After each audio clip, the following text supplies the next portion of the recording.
Dear NEET students and parents, welcome back to my channel. Extension facility, మరి extension facility submission of the bank account details for refund. Bank account ఎవరికైతే NEET examination cancel అయింది కదా, వీళ్ళు 21వ తారీఖు జూన్ని మళ్ళీ neat examination అయితే conduct చేస్తున్నారు. వీళ్ళు మరి ఎన్టీఏ వాళ్ళు అయితే రిఫండ్ ఇస్తున్నారమ్మా, ఫీజు మొత్తం రిఫండ్ ఇస్తున్నారు. స్టూడెంట్స్ అందరూ గమనించగలరు.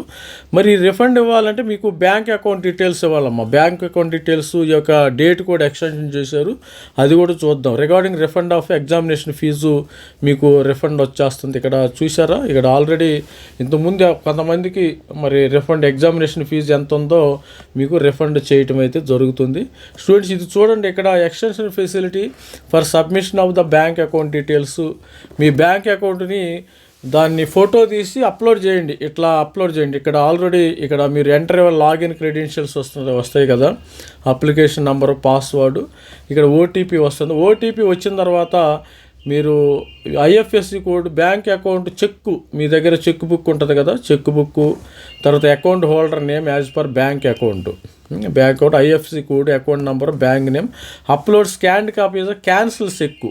క్యాన్సిల్ చెక్ ఉంటే మీరు పెట్టుకుంటే ఇంకా మంచిది. కొంతమంది స్టూడెంట్స్ ఏంటంటే, కొంతమంది ఇది 500, 1000 దాకా ఉంది కదా, ఈ అమౌంట్కి ఎందుకులే రిఫండ్ అనేది కూడా మీరు అనవసరంగా వదిలేయటం దానికి. మరి అమౌంట్ వస్తుంది ఎంతో ఒకటి, కొద్దిగా 10 నిమిషాలు ఓపిక పెట్టి మీరు అప్లోడ్ చేస్తే డాక్యుమెంట్స్, మీ అమౌంట్ మీకు మరి అకౌంట్లో పడే అవకాశం ఉంది. ఇది స్టూడెంట్స్ ఈ అవకాశాన్ని వాడుకో. ఇది అమౌంట్, ఈ అమౌంట్ జనరల్ స్టూడెంట్కి 1700 రిఫండ్ వస్తుంది. అనవసరంగా 1700 వాళ్ళకి ఇవ్వటం ఎందుకు?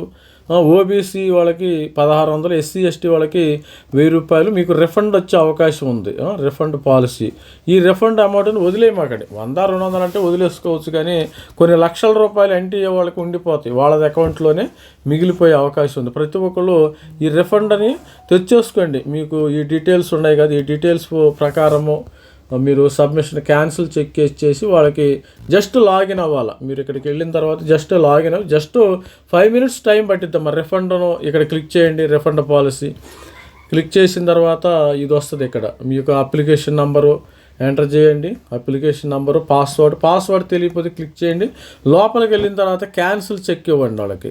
క్యాన్సిల్ చెక్కు అకౌంట్ నెంబర్ ఇస్తే మీకు రిఫండ్ వచ్చే అవకాశం ఉంది. అనవసరంగా ఎస్సీ ఎస్టీ 1000 రూపాయలు అనవసరంగా, సపోజ్ 100, 200 అంటే పెద్ద మ్యాటర్ కాదు, కానీ మరి అంత అమౌంట్ అనవసరంగా వాళ్ళకి వదిలేయటం దేనికి? కొంతమంది స్టూడెంట్స్ అది చాలా తక్కువ అమౌంట్ లాగా అనిపించవచ్చు, కాకపోతే దాన్ని వదిలేయమాకండి. ప్రతి ఒక్కరు రిఫండ్ తెచ్చుకోవడానికి ట్రై చేయండి.